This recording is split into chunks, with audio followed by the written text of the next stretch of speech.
નમસ્કાર વિદ્યાર્થી મિત્રો, ગુડ મોર્નિંગ. આજે આપણે ધોરણ 10 વિજ્ઞાન અને ટેકનોલોજીની અંદર ભૌતિક વિજ્ઞાનની અંદર પાઠ નંબર 10ની વાત કરવાની છે. પાઠ નંબર 10 પ્રકાશ, પરાવર્તન અને વક્રીભવન. આજનો આપણો ટોપિક છે પરાવર્તન. તો મિત્રો, પહેલાં તો આપણને એ ખબર પડવી જોઈએ કે પરાવર્તન એટલે શું. ટૂંકમાં કહેવાય, પરાવર્તન એટલે કે પાછું ફેંકાવું. કોઈ પણ વસ્તુ અથડાય અને અથડાઈને વસ્તુ પાછી ફેંકાય એને આપણે પરાવર્તન કહીએ છીએ. એક તમને સિમ્પલ ઉદાહરણ આપું. આપણી પાસે કોઈ ટેનિસનો બોલ છે. આ ટેનિસના બોલને આપણે હાથમાં પકડીએ છીએ. આ બોલને તમે કોઈ સામેની દિવાલ ઉપર અથડાવો એટલે દિવાલ સાથે અથડાશે અને અથડાઈને એ બોલ પાછો આવે છે અને આપણા હાથમાં આવે છે. તો બોલનું પરાવર્તન થવું, બોલનું પાછું વળવું. બસ સેમ આ જ વસ્તુ પ્રકાશમાં થાય. જ્યારે કોઈ પ્રકાશ કોઈ વસ્તુ પર અથડાય અને વસ્તુ પરથી પ્રકાશ અથડાય અને પાછો વળે તો આપણે એને શું કહીએ? પરાવર્તન. પણ અહીંયા પરાવર્તન માટે જવાબદાર કોણ હતું? પ્રકાશ. એટલે શબ્દ વાપરવાનો પ્રકાશનું પરાવર્તન. પ્રકાશનું પરાવર્તન મતલબમાં કોઈ પણ પ્રકારનો પ્રકાશ હોય, સૂર્યનો પ્રકાશ હોય, ટ્યુબલાઇટનો પ્રકાશ હોય, ફાનસનો પ્રકાશ હોય, બલ્બનો પ્રકાશ હોય, કોઈ પણ પ્રકારનો પ્રકાશ હોય, એ જ્યારે પણ કોઈ વસ્તુ પર અથડાય, એ વસ્તુ હોય અથવા કોઈ સજીવ હોય એની પર અથડાય અને વસ્તુની સપાટી પરથી આ પ્રકાશ પાછો વળે, અથડાઈને પાછો વળે. અને આ પાછા વળવાની જે ઘટના છે એને પ્રકાશનું આપણે શું કહીએ? પરાવર્તન. તો મિત્રો, આ પરાવર્તનને કારણે આપણે વસ્તુને જોઈ શકીએ છીએ. જો પૃથ્વીની સપાટી પર પ્રકાશનું પરાવર્તન થતું ન હોત તો આપણે કોઈ પણ વસ્તુને જોઈ શકતા ન હોત. મિત્રો, રાત્રિના સમયગાળા દરમિયાન જે ચંદ્રની જે કળાઓને આપણે જોઈએ છીએ, ચંદ્રનો જે પ્રકાશ જોઈએ છીએ, ધીમે ધીમે જે પ્રકાશ વધતો જાય એનો અને સંપૂર્ણ આખો ચંદ્ર હોય ત્યારે આપણે એને પૂનમ કહીએ છીએ. પૂનમના દિવસે આપણે જે રાત્રે ચંદ્રના પ્રકાશથી વસ્તુને જોઈ શકીએ છીએ એનું કારણ પણ એક પ્રકારનું પરાવર્તન. ચંદ્ર એક પ્રકારનો ઉપગ્રહ છે. કોનો? પૃથ્વીનો. અને આ ચંદ્ર છે એ સ્વયં પ્રકાશિત નથી. પૃથ્વી પણ સ્વયં પ્રકાશિત નથી. પૃથ્વી પણ એક ગ્રહ છે, સજીવ સૃષ્ટિ ધરાવતો ગ્રહ.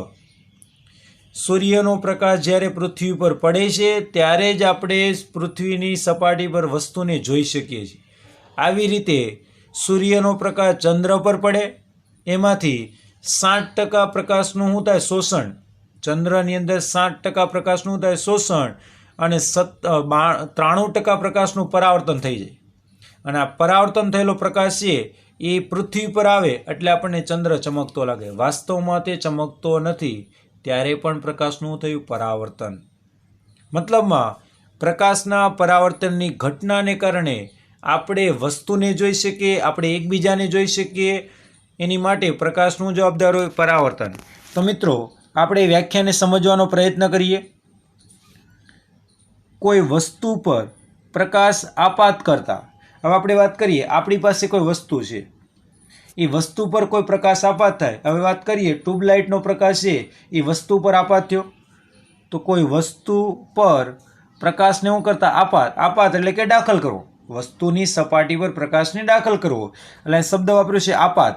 તો આપાત કરતા એ વસ્તુની સપાટી પરથી, હવે વસ્તુ જે છે કેવી છે મેં નથી કીધું, લીસી સપાટી ધરાવતી હોય, ખડબચડી હોય, એવું મેં કંઈ સ્પષ્ટતા કરી નથી. કોઈ પણ વસ્તુ પર પ્રકાશ આપાત કરતા એ વસ્તુની સપાટી પરથી પ્રકાશની કેવી? પાછા વળવાની. પાછા એટલે કે રિટર્ન આવે. વસ્તુની સપાટી પર પ્રકાશને આપાત કર્યો, આપાત થતો એ પ્રકાશ છે એ સપાટી પરથી પાછો વળે એટલે કે પ્રકાશની પાછા વળવાની જે ઘટના છે, એટલે પાછા વળવાની જે ઘટના બની એને પ્રકાશનું આપણે શું કહીએ? પરાવર્તન. મતલબમાં અથડાણો અને પ્રકાશ પાછો વળ્યો એટલે એને આપણે પ્રકાશનું કહીએ પરાવર્તન. આ સિમ્પલ અને શોર્ટ વ્યાખ્યા યાદ રાખવી બહુ સિમ્પલ છે. કોઈ પણ વસ્તુની સપાટી પરથી પ્રકાશની પાછા વળવાની ઘટનાને પ્રકાશનું પરાવર્તન કહે છે. વ્યાખ્યા એકદમ સિમ્પલ. કોઈ વસ્તુ પર પ્રકાશને આપાત કરતા વસ્તુની સપાટી પરથી પ્રકાશની પાછા વળવાની ઘટનાને પ્રકાશનું પરાવર્તન કહે છે. મિત્રો, પ્રકાશના પરાવર્તનના બે પ્રકાર. કેટલા પ્રકાર? બે પ્રકાર. તો આપણે બે પ્રકારની આપણે પણ વાત કરીએ મિત્રો. નિયમિત પરાવર્તન અને અનિયમિત પરાવર્તન. જો પ્રકાશ જે આપાત થાય છે એ કોઈ ચોક્કસ દિશામાં પાછો વળી જાય તો કેવું પરાવર્તન કહેવાય? નિયમિત. અને જો રિટર્ન થતો પ્રકાશ એટલે કે જે પરાવર્તન પામતો જે પ્રકાશ છે એની કોઈ દિશા ચોક્કસ ન હોય તો કેવું પરાવર્તન? અનિયમિત. તો નિયમિત પરાવર્તન અને અનિયમિત પરાવર્તન. અનિયમિત પરાવર્તન માટે તમારે એક બીજો શબ્દ લખવો હોય તો લખી શકો ડિફ્યુઝ. કેવો શબ્દ લખવાનો? ડિફ્યુઝ. તો નિયમિત પરાવર્તન અને અનિયમિત પરાવર્તન. હવે બાળકો, નિયમિત પરાવર્તન કોને કહેવાય ને અનિયમિત પરાવર્તન કોને કહેવાય એની પણ આપણે વાત કરીએ. હવે એક ઉદાહરણ આપું. કોઈ સમતલ અરીસો છે. કેવો અરીસો? સમતલ અરીસો. હવે સમતલ અરીસા પર તમે ટોચનો પ્રકાશ અથવા લેસર ટોચ હોય એનો પ્રકાશ આપણે આપાત કરીએ. એટલે સમતલ અરીસા પર લેસર ટોચનો પ્રકાશના કિરણો આપાત થયા અને સપાટી કેવી? લીસી, ચળકતી અને સમતલ છે. એટલે ત્યાંથી પ્રકાશના કિરણો અથડાઈને પાછા વળ્યા. કોઈ ચોક્કસ દિશામાં જ વળે છે. જેવો પ્રકાશ આપાત કર્યો એ જ પ્રકાશ સપાટી પર અથડાઈને ચોક્કસ દિશામાં પાછો વળે તો કેવું પરાવર્તન કહેવાય? નિયમિત પરાવર્તન. કેવું પરાવર્તન? નિયમિત. યાદ રાખવાનું, લીસી, ચળકતી અને સમતલ સપાટી હોય તો પ્રકાશનું હંમેશા નિયમિત પરાવર્તન થાય. હવે આપણે અનિયમિત પરાવર્તનની વાત કરીએ. હવે વાત કરીએ કોઈ વસ્તુ છે અથવા આપણે પોતે છે. હવે આપણે ઘરની અંદર બેઠા છીએ.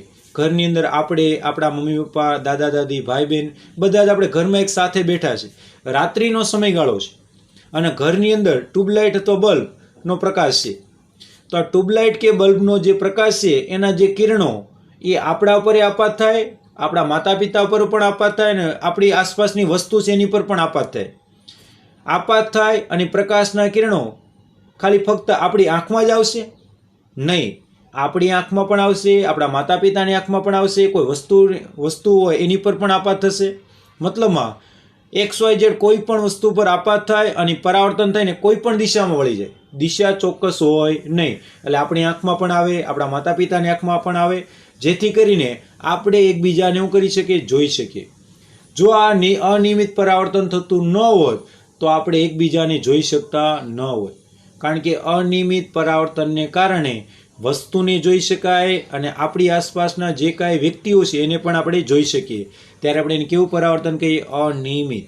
લગભગ જે હું તમને તાત્પર્ય સાથે સમજાવવા માંગતો તે તમને સમજાણું હશે. હવે આપણે એને નિયમિત અને અનિયમિત પરાવર્તનની વાત કરીએ. તો મિત્રો, મેં બે આકૃતિ દોરી છે, એક નિયમિત પરાવર્તનની ને અનિયમિત પરાવર્તન. હવે આકૃતિને આપણે સમજવાનો પ્રયત્ન કરીએ. તો મિત્રો, અહીંયા મેં એક સપાટી દોરી છે.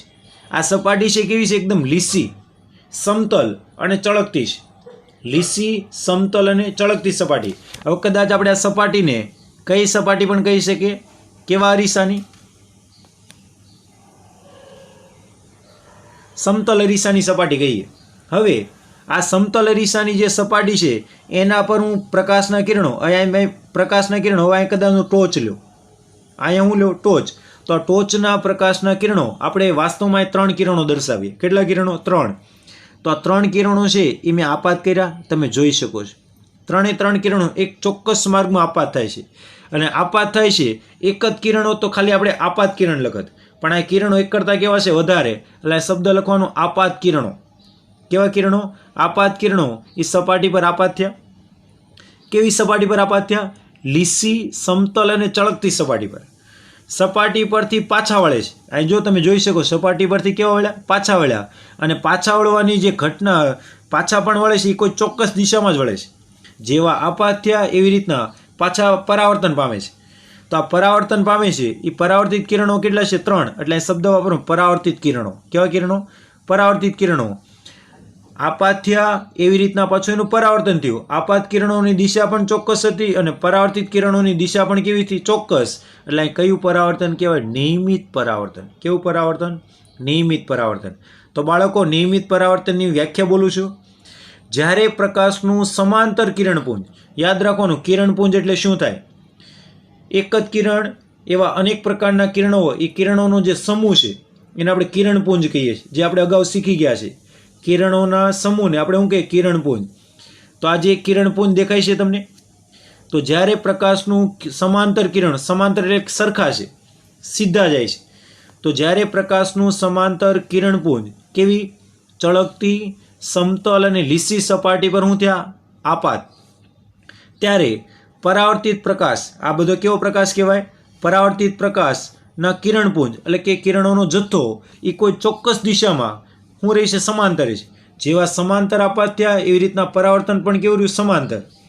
અને પ્રકાશના આ પ્રકારની પરાવર્તનને આપણે કેવું પરાવર્તન કહીએ છીએ? નિયમિત પરાવર્તન. અને બાળકો, નિયમિત પરાવર્તનનું ઉદાહરણ કહે તો સમતલ અરીસા વડે થતું પ્રકાશનું પરાવર્તન. આપણે જે સવારની અંદર ફ્રેશ થઈને આપણે જ્યારે વાળ ઓળીએ છીએ અરીસામાં જોઈને, ત્યારે પણ આપણે જે અરીસામાં જોતા હોય ત્યારે આપણું કેવું પરાવર્તન હોય? નિયમિત પરાવર્તન. કેવું પરાવર્તન? નિયમિત. હવે આપણે વાત કરવાની છે અનિયમિત પરાવર્તન. નિયમિત પરાવર્તનની વ્યાખ્યા તમને સમજાણી છે કે જ્યારે પ્રકાશનું સમાંતર કિરણપુંજ ચળકતી સમતલ અને લીસી સપાટી પર આપાત થાય છે, ત્યારે પરાવર્તિત પ્રકાશનું કિરણપુંજ એ ચોક્કસ દિશામાં સમાંતર એટલે કે ચોક્કસ દિશામાં સમાંતર પાછું વળે, અને પ્રકાશના આ પ્રકારની પરાવર્તનને નિયમિત પરાવર્તન કહે છે, જે આપણે આકૃતિમાં જોયું. હવે આપણે વાત કરવાની છે અનિયમિત પરાવર્તન. કેવું પરાવર્તન? અનિયમિત. હવે સેમ વ્યાખ્યા છે, ખાલી થોડોક જ ડિફરન્ટ. અહીંયા સપાટી કેવી હતી? લીસી. જ્યારે અહીંયા સપાટી કેવી છે? ખડબચડી. સપાટી કેવી છે? ખડબચડી. એ તમે અહીં જોઈ શકો છો, ખડબચડી સપાટી છે. તો જ્યારે પ્રકાશનું સમાંતર, જ્યારે પ્રકાશનું કેવું કિરણ? સમાંતર એટલે કે સમાંતર કિરણો આપણે આપાત કર્યા. સમાંતર કિરણો શું કર્યા આપણે? આપાત. લખવું ન પડે એટલે મેં ટૂંકમાં દર્શાવ્યું છે. જ્યારે પ્રકાશનું સમાંતર કિરણપુંજ એ કેવી સપાટી? ખડબચડી સપાટી. કેવી સપાટી? ખડબચડી અથવા અનિયમિત સપાટી. સપાટી ચોક્કસ ન હોય એટલે શબ્દ વાપરવાનો અનિયમિત. કેવી? અનિયમિત સપાટી પર શું થાય? આપાત થતા હોય. જ્યારે પ્રકાશનું સમાંતર કિરણપુંજ અનિયમિત કે ખડબચડી સપાટી પર આપાત થાય, ત્યારે કેવા કિરણો? પરાવર્તિત કિરણો. આ દેખાય છે કેવા કિરણો છે? પરાવર્તિત પ્રકાશનું કિરણપુંજ સમાંતર રહેતું નથી, એટલે કોઈની ચોક્કસ દિશા હોય નહીં, કોઈ પણ દિશામાં પાછા વળી જાય, ઉપર નીચે આડાવડા ગમે તે દિશામાં પાછા વળે, એટલે કે જે કિરણપુંજ છે સમાંતર રહેતું નથી. જ્યારે આમાં કેવા હતા? સમાંતર હતા. જ્યારે આમાં સમાંતર રહેતા નથી, પરંતુ સમગ્ર વિસ્તારમાં શું થાય? ફેલાઈ જાય, આખા સંપૂર્ણ ભાગમાં શું થાય? ફેલાઈ જાય. પ્રકાશના આ પ્રકારના પરાવર્તનને આપણે કેવું પરાવર્તન કહીએ છીએ? અનિયમિત પરાવર્તન. કેવું પરાવર્તન? અનિયમિત પરાવર્તન. તો યાદ રાખવાનું, નિયમિત પરાવર્તન હંમેશા લીસી સપાટી પર થાય, અનિયમિત પરાવર્તન હંમેશા ખડબચડી અથવા અનિયમિત સપાટી પર થાય. અને બાળકો, અનિયમિત પરાવર્તન થતું હોય એના ઉદાહરણ લખવાના કે તો કયા કયા ઉદાહરણ લખી શકાય? પુસ્તક, ખુરશી, ટેબલ, આપણે, પ્રાણીઓ, વસ્તુઓ, કોઈ પણ હોય, એ બધી વસ્તુઓ પર જે પરાવર્તન થાય કેવું હોય? અનિયમિત. અને અનિયમિત પરાવર્તનની ઘટનાને કારણે આપણે વસ્તુને જોઈ શકીએ છીએ. વસ્તુઓને જોવા માટે કયું પરાવર્તન જવાબદાર? અનિયમિત પરાવર્તન. મેં હમણાં જ ઉદાહરણ આપ્યું કે આપણે એકબીજાને જોઈ શકીએ એનું કારણ અનિયમિત પરાવર્તન. કારણ કે જે ટ્યુબલાઇટનો જે પ્રકાશ છે એ આપણા પર આપાત થાય, આપણા માતા પિતા બેઠા હોય તેની ઉપર પણ આપાત થાય, અને આપાત થાય એ પ્રકાશનું પરાવર્તન થઈને આપણી આંખમાં આવે એટલે આપણે માતા પિતાને જોઈ શકીએ, અને એ જે પ્રકાશ આપણી પર આપાત થયો હોય એ પરાવર્તન થઈને આપણા માતા પિતાની આંખમાં જાય તો એ માતા પિતા છે આપણને જોઈ શકે. અને કદાચ એ જ પ્રકાશ કોઈ વસ્તુ પર આપાત થાય અને વસ્તુ પરથી અથડાઈને આપણી આંખમાં આવે ત્યારે આપણે વસ્તુને જોઈ શકીએ. મતલબમાં અનિયમિત પરાવર્તનની ઘટનાને કારણે વસ્તુઓને આપણે જોઈ શકીએ છીએ. તો અહીં આપણે બે પ્રકારના પરાવર્તન જોયા, નિયમિત અને અનિયમિત. પહેલાં હું નિયમિત પરાવર્તનની વ્યાખ્યા બોલું કે જ્યારે પ્રકાશનું સમાંતર કિરણપુંજ ચળકતી સમતલ અને લીસી સપાટી પર આપાત થાય ત્યારે પરાવર્તિત પ્રકાશનું કિરણપુંજ કોઈ ચોક્કસ દિશામાં સમાંતર રહે. પ્રકાશના આ પ્રકારના પરાવર્તનને નિયમિત પરાવર્તન કહે છે. ઉદાહરણ કહે તો સમતલ અરીસા વડે થતું પ્રકાશનું પરાવર્તન. જ્યારે અનિયમિત પરાવર્તન કહે તો જ્યારે પ્રકાશનું સમાંતર કિરણપુંજ અનિયમિત કે ખડબચડી સપાટી પર આપાત થાય ત્યારે પરાવર્તિત પ્રકાશનું કિરણપુંજ સમાંતર રહેતું નથી, પરંતુ સમગ્ર વિસ્તારમાં ફેલાઈ જાય. પ્રકાશના આ પ્રકારના પરાવર્તનને અનિયમિત પરાવર્તન કહે છે. ઉદાહરણ કે તો પુસ્તક, ખુરશી અને ટેબલ વડે થતું પ્રકાશનું પરાવર્તન. પછી બાળકો આપણે વાત કરીએ, અહીંયા તમને એક ટૂંકી વ્યાખ્યા છે. બીજી રીતે લખો તો એમ લખી શકાય. અને હંમેશા પરાવર્તન છે કેવી સપાટી પર થાય? અપારદર્શક. શરૂઆતમાં મેં પ્રસ્તાવનામાં સમજાવ્યું હતું. વક્રીભવન હંમેશા પારદર્શક માધ્યમમાં થાય અને પરાવર્તન હંમેશા અપારદર્શક માધ્યમમાં થાય. વક્રીભવન હંમેશા પારદર્શક માધ્યમમાં જેમાં આરપાર જોઈ શકાય, અને પરાવર્તન હંમેશા અપારદર્શક કે જેમાં આરપાર જોઈ શકાય નહીં. હવે આપણે અરીસામાં જોતા હોય તો હું અરીસાને આપણે આરપાર જોઈ શકીએ? ન જોઈ શકાય. તો અપારદર્શક અને કેવી લીસી ચળકતી સપાટી પર પ્રકાશને આપાત કરતા. અપારદર્શક સપાટી હોય, લીસી હોય અને પાછી કેવી હોય? ચળકતી હોય. એ સપાટી પર પ્રકાશને આપાત કરતા તે સપાટી પરથી પ્રકાશના કિરણો શું થાય? પાછા વળે. એટલે કે પાછા ફેંકાવાની ઘટનાને પ્રકાશનું કહેવાય પરાવર્તન. હવે બાળકો, પરાવર્તનના આધારે આપણે અમુક પોઈન્ટ શીખવાના છે. હવે બાળકો, એક આકૃતિ આપી છે. હવે તમને એક સમતલ અરીસો આપ્યો. કેવો અરીસો આપ્યો? સમતલ અરીસો. એની સપાટી લીસી છે. હવે સમતલ અરીસો છે ત્યાં તમારે એક લંબ મૂકવાનો. લંબ તરીકે તમે કોને લઈ શકો? ટાંકણી પણ લઈ શકો. અને આ લંબ છે, એ લંબ છે એ જ્યાં દોર્યો હોય અને ત્યાં કયું બિંદુ હોય? આપાત બિંદુ. હવે આપાત બિંદુ મેં કયું લખ્યું? O. તો આપાત બિંદુ O પર આપાત બિંદુએ સપાટી, એટલે કઈ સપાટી કહે? પરાવર્તક. જ્યાંથી પ્રકાશના કિરણો પાછા વળતા હોય એને કઈ સપાટી કહેવાય? પરાવર્તક સપાટી. દોરેલો લંબ. તો આપાત બિંદુ એટલે O, પરાવર્તક સપાટી છે. એ પરાવર્તક સપાટીએ દોરેલો આ લંબ તમને દેખાતો હશે. હવે આ લંબ છે ત્યાંથી એક બાજુથી આપણે પ્રકાશના કિરણોને આપાત કરવાના. આપાત કરીએ એટલે એને કયું કિરણ કહેવાય? આપાત કિરણ. આપાત કિરણ છે. અને લંબ હોય ત્યાંથી અથડાઈને પાછું વળે છે તો એને કયું કિરણ કહેવાય? પરાવર્તિત કિરણ. આપાત થાય એને આપાત કિરણ કહેવાય, અથડાઈને પાછું વળે એને પરાવર્તિત કિરણ કહેવાય. મોકલવામાં આવે એને આપાત કિરણ કહેવાય, અને પાછું આવે એને શું કહેવાય? પરાવર્તિત કિરણ. તો આપાત કિરણ ને પરાવર્તિત કિરણની આપણે વાત કરીએ મિત્રો.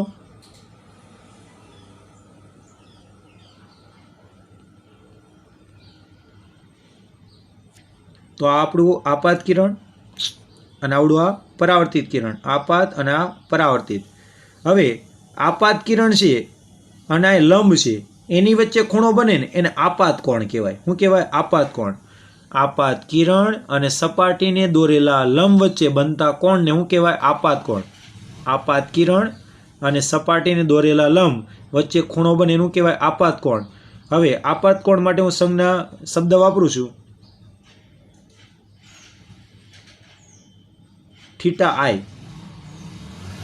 હવે અહીંયા કયું કિરણ છે? આ પરાવર્તિત કિરણ. તો પરાવર્તિત કિરણ અને સપાટીને દોરેલા લંબ વચ્ચે ખૂણો બને તો એનું કહેવાય પરાવર્તન કોણ.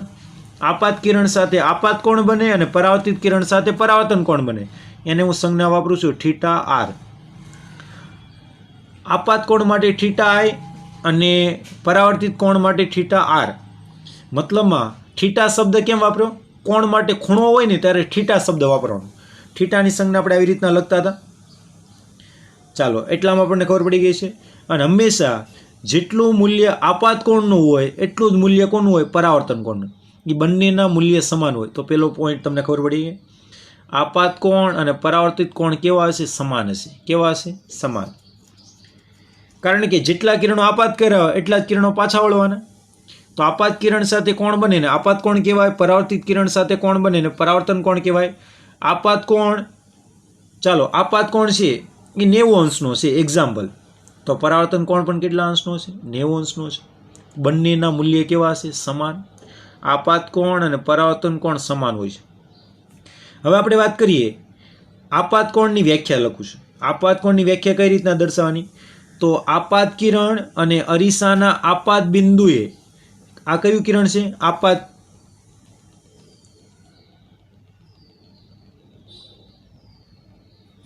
ચાલો, આ કયું કિરણ? આપાત કિરણ.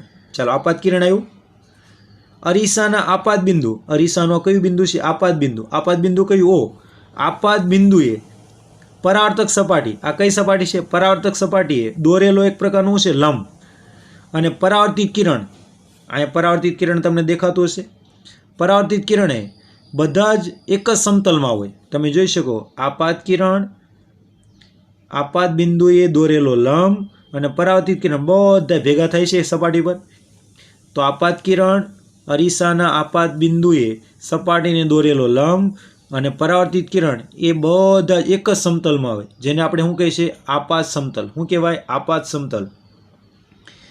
ચાલો બીજી વાત કરીએ. આપાત કિરણ અને પરાવર્તિત કિરણ એ લંબની ક્યાં હોય? સામસામે. હવે લંબની ડાબી બાજુ કોણ છે? આપાત કિરણ. તો લંબની જમણી સાઈડ કોણ છે? પરાવર્તિત કિરણ. એટલે આપાત કિરણ અને પરાવર્તિત કિરણ લંબની ક્યાં હોય? સામસામેની બાજુએ હોય છે. એટલે કે એક જ બાજુએ એક જ માધ્યમમાં હોય છે. હવે આપણે વાત કરીએ બંનેના માધ્યમની વાત કરીએ તો બંને કયા માધ્યમમાં જ પસાર થાય? હવાના. તો પરાવર્તિત કિરણ અને આપાત કિરણ એ લંબની સામસામેની બાજુએ એક જ માધ્યમમાં હોય, એટલે કે હવાના માધ્યમમાં. લંબની ક્યાં હોય? સામસામે, એક ડાબી સાઈડ ને એક જમણી સાઈડ. હવે મિત્રો મારે આપાત કોણ અને પરાવર્તક કોણની વ્યાખ્યા સમજાવી છે. તેની વ્યાખ્યા સમજાવી છે આપાત કોણ અને પરાવર્તક કોણની.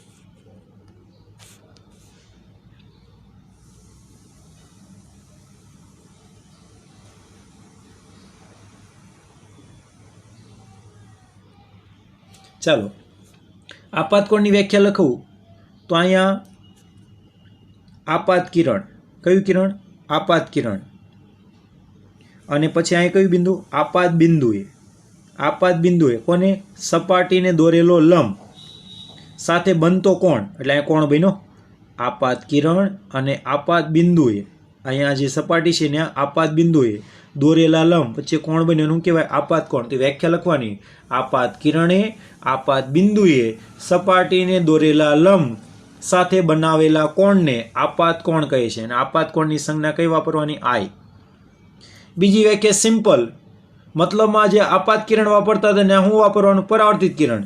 તો વ્યાખ્યા બોલું છું: પરાવર્તિત કિરણ અને આપાત બિંદુએ સપાટીને દોરેલા લંબ સાથે બનાવેલા કોણને શું કહેવાય? પરાવર્તન કોણ. એની સંજ્ઞા કઈ વાપરવાની? આર.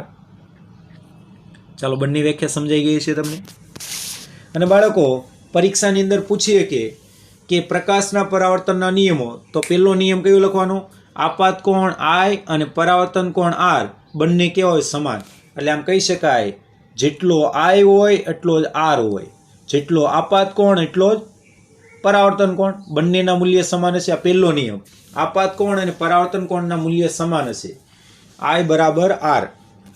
અને બાળકો આપાત કિરણ અને અરીસાના આપાત બિંદુએ સપાટીને દોરેલો લંબ અને પરાવર્તિત કિરણ એ બધા જ કેવા હોય? એક જ સમતલમાં. જે આપણે અહીં જોયું, આપાત કિરણ અરીસાના આપાત બિંદુએ સપાટીને દોરેલો લંબ અને પરાવર્તિત કિરણ એ બધા જ એક જ સમતલમાં હોય, જેને આપણે આપાત સમતલ પણ કહીએ છીએ, કે જે આ બધી વસ્તુ ભેગી થાય. બાળકો પ્રકાશના પરાવર્તનના નિયમો એ ગોલીય સપાટી સહિત બધા જ પ્રકારના પરાવર્તનની સપાટીને લાગુ પડે. મતલબમાં ગોલીય અરીસા હોય, ગોલીય લેન્સ હોય, એ બધા માટે નિયમો લાગુ પડશે. તો પ્રકાશના પરાવર્તન એ ગોલીય સપાટી સહિત બધા જ પ્રકારના પરાવર્તનની સપાટીને લાગુ પડી શકે. પણ આપણે અહીંયા જે નિયમો છે એ કોને લાગુ પાડવાના? ફક્ત ને ફક્ત ગોલીય અરીસાને. કેવા અરીસા? ગોલીય. એમાં અંતર્ગોળ અરીસા અને બહિર્ગોળ અરીસાની વાત થશે. આ નિયમો નિયમિત તેમજ અનિયમિત પરાવર્તન બંનેને પણ લાગુ પડે. જેમ આપણે અગાઉ શીખ્યા હતા નિયમિત પરાવર્તન અને અનિયમિત, એમાં પણ આ નિયમો લાગુ પડી શકે. અત્યારે આપણે જે સમજૂતી જોઈ એ નિયમિત પરાવર્તનની છે, એમાં પણ આ લાગુ પડ્યા. પછી અનિયમિત હોય એમાં પણ લાગુ પડે, જે તમે 11-12 સાયન્સમાં જોઈશો એની અંદર ભણવાના આવશે.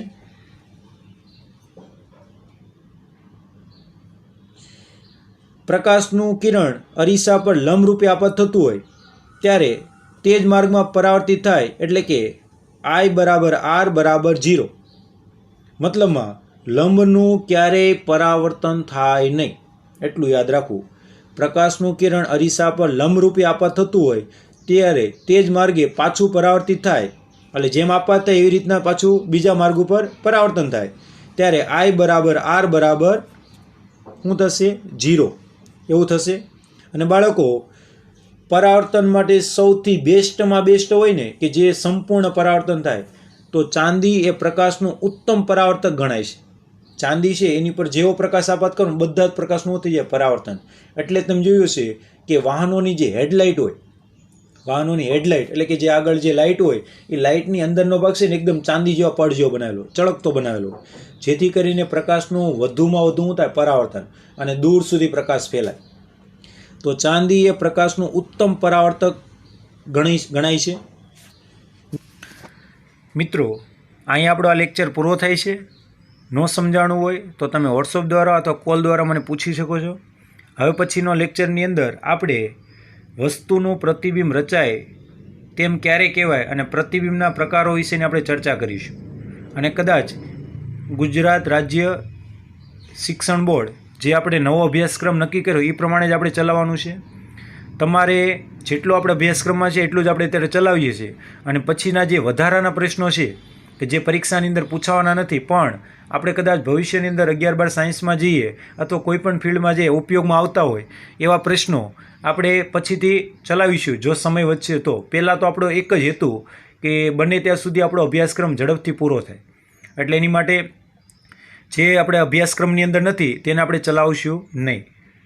ઓકે, ઘરમાં રહીજો, સુરક્ષિત રહીજો અને માતા પિતાની આજ્ઞાનું ચુસ્તપણે પાલન કરજો. જય સ્વામિનારાયણ.